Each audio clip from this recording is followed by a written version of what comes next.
আসসালামু আলাইকুম রহমতুল্লাহি ওয়া বারাকাতুহু। প্রিয় শিক্ষার্থী বন্ধুরা, তোমরা কেমন আছো?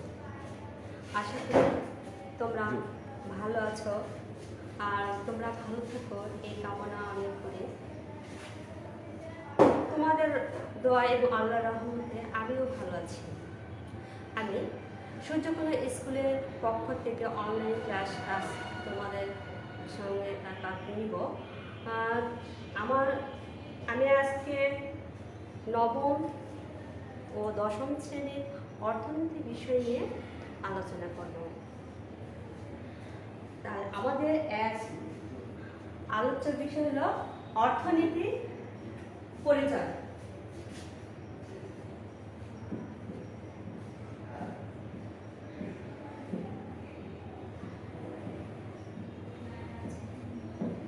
তাহলে অর্থনীতির পরিচয়।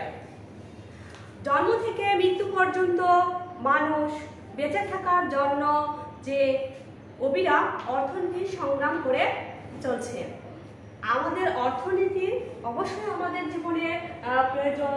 তাই মানুষ জন্ম থেকে আমরা মৃত্যু পর্যন্ত মানুষ কিসের জন্য অবিরাম সংগ্রাম করছে? শুধু অর্থনীতির জন্য অবিরাম সংগ্রাম করে চলছে। মানুষ আজীবন নানাবিধ সমস্যা ও ব্যথা বিভিন্ন সমস্যা করেছে। মানুষ অর্থনীতির বিভিন্ন সমস্যা করেছে, আর এই সমস্যা থেকে আমাদের অতিক্রম করে আমার অর্থনীতি আলোচ্য বিষয়। কিভাবে আমরা এই অর্থনৈতিক সমস্যাগুলো সমাধান করতে পারবো, এটাই হচ্ছে অর্থনীতির মূল কারণ।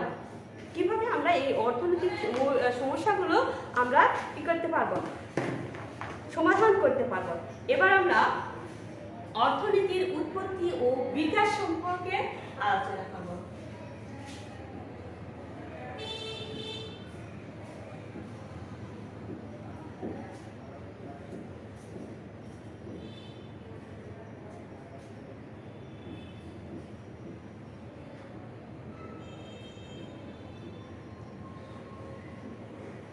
আচ্ছা, অর্থনীতির উৎপত্তি ও বিকাশ।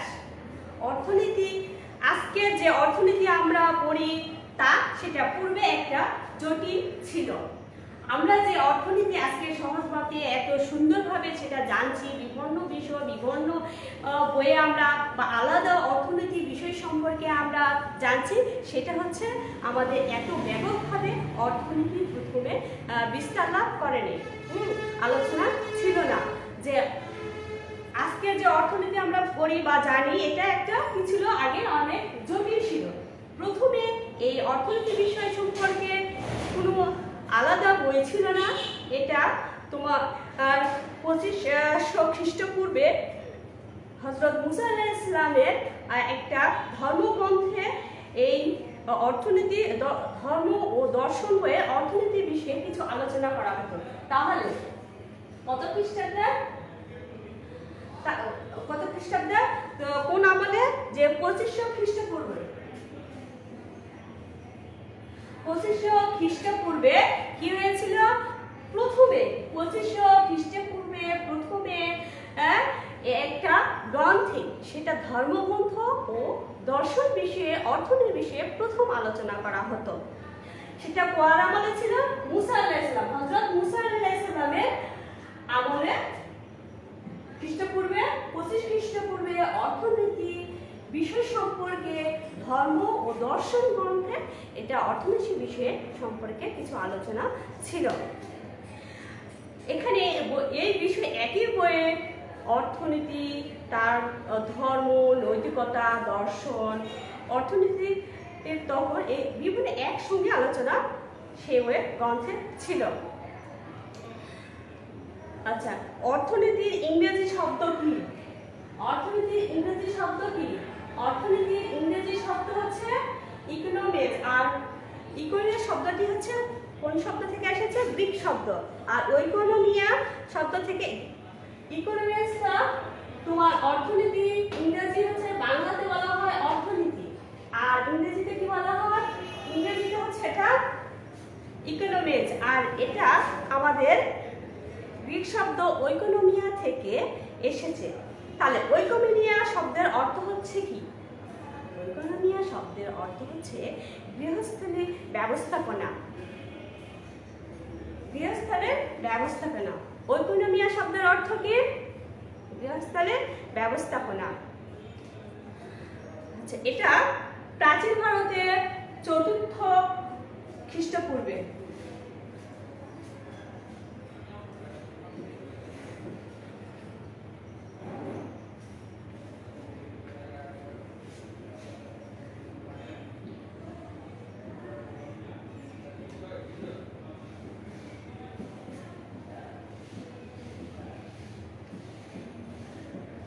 চতুর্থ খ্রিস্টপূর্বে কি হয়েছিল?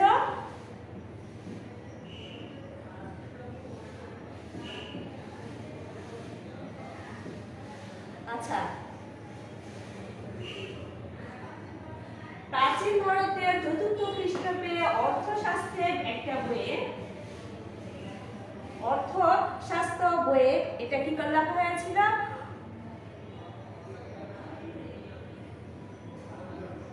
প্রাচীন ভারতের খ্রিস্টপূর্ব অর্থশাস্ত্রের বইয়ে এটা হচ্ছে লেখা ছিল যে হচ্ছে এই গ্রন্থ অর্থনৈতিক বিষয় সম্পর্কে আলোচনা করা হতো। আচ্ছা, অর্থনীতির কিছু মৌলিক সমস্যা রয়েছে।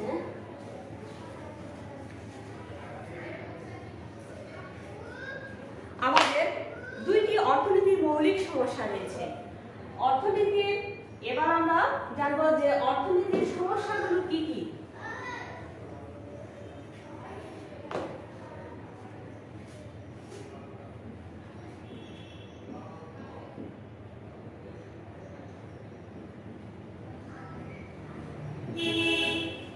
অর্থনীতির 2টি সমস্যা রয়েছে মৌলিক, হ্যাঁ। আর এটা হচ্ছে অর্থনীতির 2টি সমস্যা রয়েছে, একটা হচ্ছে কি, একটা হচ্ছে দুষ্প্রাপ্যতা আর একটা অসীম অভাব। তাহলে অর্থনীতির কয়টা সমস্যা রয়েছে? 2টি, একটা হচ্ছে দুষ্প্রাপ্যতা আর একটা অসীম অভাব। তাহলে 1 নম্বর দুষ্প্রাপ্য,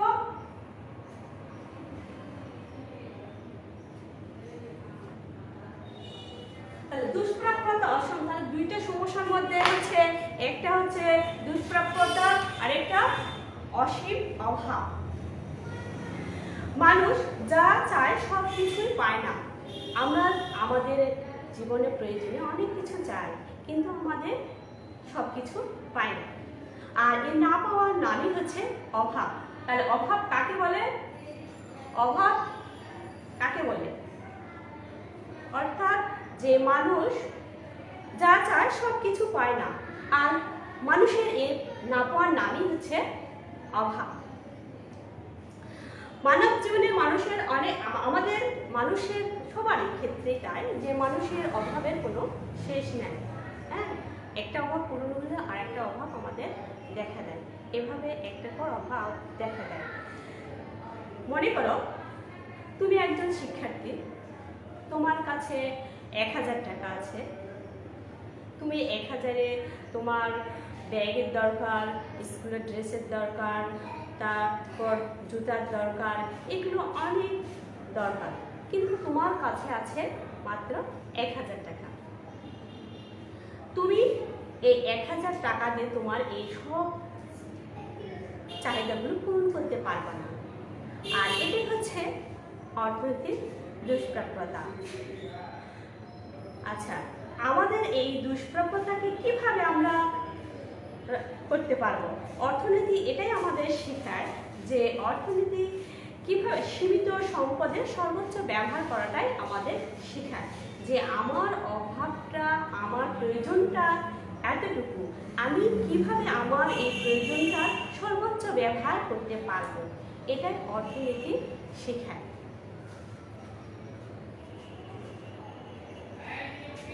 আচ্ছা, তারপরে অসীম অভাব কি? দুষ্প্রাপ্যতা তো আমাদের প্রয়োজনের তুলনায় আমরা অভাব পূরণ না করতে পারা, এটা হলো আমাদের দুষ্প্রাপ্যতা। আর অসীম অভাব কি? অসীম অভাব বলতে আমরা এটাই বুঝি যে মনে করো আমার যেটা প্রয়োজন তার চেয়ে বেশি আমার সম্পদ রয়েছে, হ্যাঁ। তাহলে তাহলে এখানে আমার যদি অনেক সম্পদ থাকে, অনেক যদি সম্পদ, তাহলে কি আমরা দুষ্প্রাপ্যতায় ভুগবো? না, ভুগবো না। কারণ আমার প্রয়োজনীয় চাহিদা তো আমি মেটাতে পারবো। এই জন্য আমার কি রয়েছে, আমার সম্পদ রয়েছে। এই অসীম অভাবটা এই দুষ্প্রাপ্যতার মধ্যে পড়ে না। তাহলে এই অসীম অভাব আমাদের অর্থনীতি কিভাবে আমাদের এই সম্পদের দুষ্প্রাপ্যতা কিভাবে মেটাতে পারবো, এটাই আমাদের অর্থনীতি শিখায় বা নির্বাচন করে যে আমার কোনটা প্রয়োজন। আমার তো অনেকগুলি প্রয়োজন রয়েছে, অভাব রয়েছে, কিন্তু কোনটা আমার আগে, কোনটা আমার গুরুত্ব, সেটাকে লক্ষ্য রেখে আমাদের সেই অভাবটাকে কি করতে হবে, আগে সেই আমার প্রয়োজনটাকে আগে পূরণ করতে হবে। যে এটাই আমাদের অর্থনীতি, এটাই আমাদের অভাব নির্বাচন ও বাছাই করে।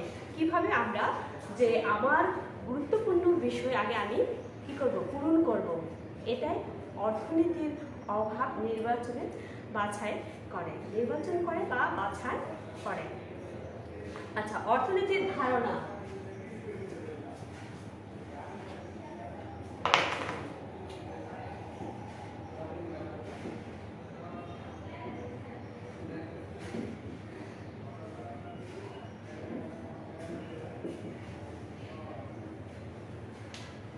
আচ্ছা, অর্থনীতির ধারণা। অর্থনীতির জনককে, জনক হচ্ছে অর্থনীতির জনক হচ্ছে অ্যাডাম স্মিথ, অর্থনীতির জনক। হ্যাঁ, অর্থনীতির জনককে যে অ্যাডাম স্মিথ, অর্থনীতির জনককে অ্যাডাম স্মিথ। আচ্ছা, অ্যাডাম স্মিথের মতে অর্থনীতি কাকে বলে? অ্যাডাম স্মিথের মতে অর্থনীতি হলো এমন একটি বিজ্ঞান যা জাতিসমূহের সম্পদের ধারণ ও কারণ অনুসন্ধান করে। তাহলে অ্যাডাম স্মিথের মতে অর্থনীতি কাকে বলে? হ্যাঁ, আবারও বলছি, অর্থনীতি এমন একটি বিজ্ঞান যা জাতিসমূহ সম্পদের ধারণ ও কারণ অনুসন্ধান করে। আচ্ছা, এভাবে বিভিন্ন অর্থনীতিবিদ বিভিন্ন অর্থনীতি সম্পর্কে সংজ্ঞা দিয়েছেন। হ্যাঁ, এরপর আমরা অধ্যাপক মার্শালের মতে অর্থনীতি কাকে বলে বা অর্থনীতির সংজ্ঞা কি? অধ্যাপক মার্শালের মতে অর্থনীতি মানব জীবনের সাধারণ কার্যাবলী আলোচনা করে। আবার বলছি, অধ্যাপক মার্শালের মতে অর্থনীতি হলো কি? আচ্ছা, অর্থনীতি হলো মানব জীবনের সাধারণ কার্যাবলী আলোচনা করে। এরপর আরেকটা অর্থনীতিবিদের সংজ্ঞা আমি তোমাদের কাছে বলছি যে অধ্যাপক এল রবিন্সের মতে অর্থনীতির সংজ্ঞা কি? অধ্যাপক এল রবিন্স কি বলেছেন? আচ্ছা, অধ্যাপক এল রবিন্সের মতে অর্থনীতি হলো এমন একটি বিজ্ঞান যা মানুষের অসীম অভাব এবং বিকল্প ব্যবহারের দুষ্প্রাপ্য উপকরণ সমূহের মধ্যে সমন্বয় সাধনকারী কার্যাবলী আলোচনা করে। আমি আবারও বলছি, অধ্যাপক এল রবিন্সের প্রদত্ত সংজ্ঞা কি? অর্থনীতি হলো এমন একটি বিজ্ঞান যা মানুষের অসীম অভাব এবং বিকল্প ব্যবহারযোগ্য উপকরণ সমূহ মধ্যে সমন্বয় সাধনকারী কার্যাবলী আলোচনা করে। এবার তো আমাদের অর্থনীতির সংজ্ঞা দেওয়া হলো। এরপর অর্থনীতির কয়েকটি নীতি রয়েছে।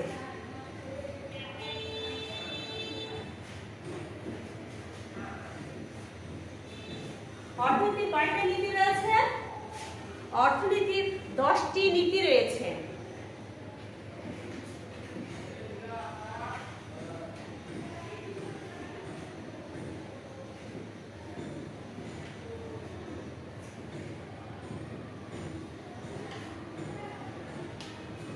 তাহলে অর্থনীতির কয়টি নীতি রয়েছে? 10টি নীতি রয়েছে। হ্যাঁ, 1 নম্বর হচ্ছে মানুষ পেতে হলে কিছু ছাড়তে হয়। মানুষকে কিছু, 1 নম্বর হচ্ছে মানুষকে পেতে হলে ছাড়তে হয়। আচ্ছা, তাহলে কোনো কিছু পেতে হলে আমাদেরকে কি করতে হয়? কোনো জিনিস ত্যাগ করতে হয়। অর্থনীতির 10টা নীতির মধ্যে 1 নম্বর নীতি হচ্ছে মানুষকে পেতে হলে ছাড়তে হয়। আচ্ছা, পছন্দ মতো কোনো জিনিস পেতে হলে কি করতে হয়? আমাদেরকে অবশ্যই পছন্দের কোনো জিনিস ত্যাগ করতে হয়। যেমন মনে করো তুমি অর্থনীতি বিষয়ে বেশি পড়ছো বা বেশি সময় দিচ্ছ, সব সময়টাই দিচ্ছ, তাহলে তোমাকে ইংরেজি বা অঙ্ক বিষয়ে সময়ে কম দিতে হবে, বা খেলাধুলা বিষয়ে তোমরা সেই সময়টা দিতে পারছো না। তাহলে কোনো কিছু পেতে হলে কোনো কিছু তোমাকে কি করতে হবে? ছাড়তে হবে। আচ্ছা, 2 নম্বর সুযোগ বাড়ে। তুমি যদি স্কুলে লেখাপড়ার জন্য সময় ব্যয় করো, তবে তুমি বাড়িতে তোমার বাবার কাছে সাহায্য করতে পারবে না। তাহলে 1 নম্বর হচ্ছে মানুষ পেতে হলে ছাড়তে হয়, 2 নম্বর হচ্ছে সুযোগ বাড়ে, 3 নম্বর যুক্তিবাদী মানুষ প্রান্তিক পর্যায়ে নিয়ে চিন্তা করে, 4 নম্বর মানুষের প্রয়োজনে সাড়া দেয়, 5 নম্বর বাণিজ্যে সবাই উপকৃত হয়। আচ্ছা, 5 নম্বর মানুষের প্রয়োজনে সাড়া দেয়। আচ্ছা, এবার 6 নম্বর অর্থনৈতিক কার্যক্রম সংগঠিত করার জন্য সচরাচর বাজার একটি উত্তম পন্থা। 7 নম্বর সরকার কখনো কখনো বাজার নির্ধারিত ফলাফলের উৎকর্ষ সাধন করতে পারে। এবার 8 নম্বর একটি দেশের মানুষের জীবনযাত্রা মান নির্ভর করে সেই দেশের দ্রব্য ও সেবার উৎপাদনের ক্ষমতার উপর। 9 নম্বর যখন সরকার অতিমাত্রায় মুদ্রা ছাপায় তখন মুদ্রা বেড়ে যায়। 10 নম্বর হচ্ছে সমাজের মুদ্রাস্ফীতি এবং বেকারত্বের মধ্যে স্বল্পকালীন বিপরীত সম্পর্ক বিরাজ করে। এবার আয়ের বৃত্তাকার 2টি খাত।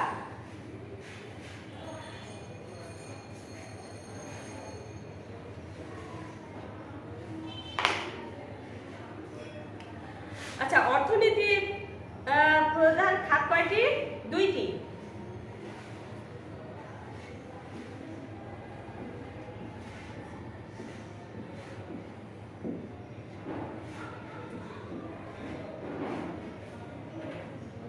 অর্থনীতির খাত, তাহলে অর্থনীতির খাত কয়টি? 2টি খাত।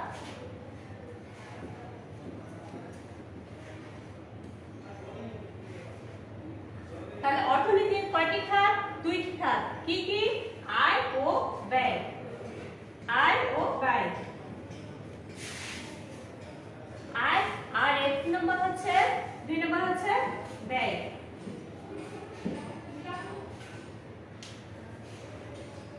অর্থনীতির 2টি খাত রয়েছে, একটা হচ্ছে আয় ও ব্যয়।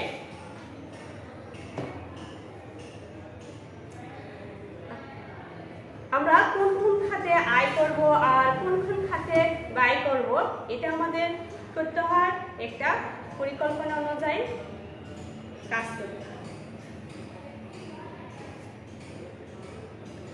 আচ্ছা, এবার অর্থনীতির আমরা যে অর্থনীতির তোমার বিষয় সম্পর্কে বিভিন্ন বিষয় অর্থনীতির বিষয় সম্পর্কে আলোচনা করা হয়। এক হচ্ছে তোমাদের বিভিন্ন ধরনের অর্থনীতি ব্যবস্থা রয়েছে। অর্থনীতির শুধু তোমার অর্থনীতির বিভিন্ন ধরনের ব্যবস্থা রয়েছে। এক সমাজ বাজার পদ্ধতি ধারণ গতি, অর্থাৎ তোমাদের বিভিন্ন ধরনের অর্থনীতির ব্যবস্থার মধ্যে পড়ে তোমার ধনতান্ত্রিক অর্থনৈতিক ব্যবস্থা, তারপর সামাজিক অর্থনৈতিক ব্যবস্থা, তারপর তোমাদের মিশ্র অর্থনৈতিক ব্যবস্থা বা ইসলামী অর্থনৈতিক ব্যবস্থা। তাহলে বিভিন্ন ধরনের অর্থনৈতিক ব্যবস্থার মধ্যে কি কি অর্থনৈতিক ব্যবস্থা পড়ে, কোন কোন বিষয় পড়ে? একটা ইসলামী অর্থনৈতিক ব্যবস্থা, মিশ্র অর্থনৈতিক ব্যবস্থা, তারপর সামাজিক অর্থনৈতিক ব্যবস্থা, ধনতান্ত্রিক অর্থনৈতিক ব্যবস্থা, এগুলো অর্থনীতির আলোচ্য বিষয়। আচ্ছা, এই আজ তোমাদের এই পর্যন্ত, পরের ক্লাসে তোমাদের সঙ্গে দেখা হবে। খোদা হাফেজ, তোমরা ভালো থাকো, এই কামনায় শেষ করছি। বিদায় বন্ধুরা, আসসালামু আলাইকুম রহমতুল্লাহি ওয়া বারাকাতুহু।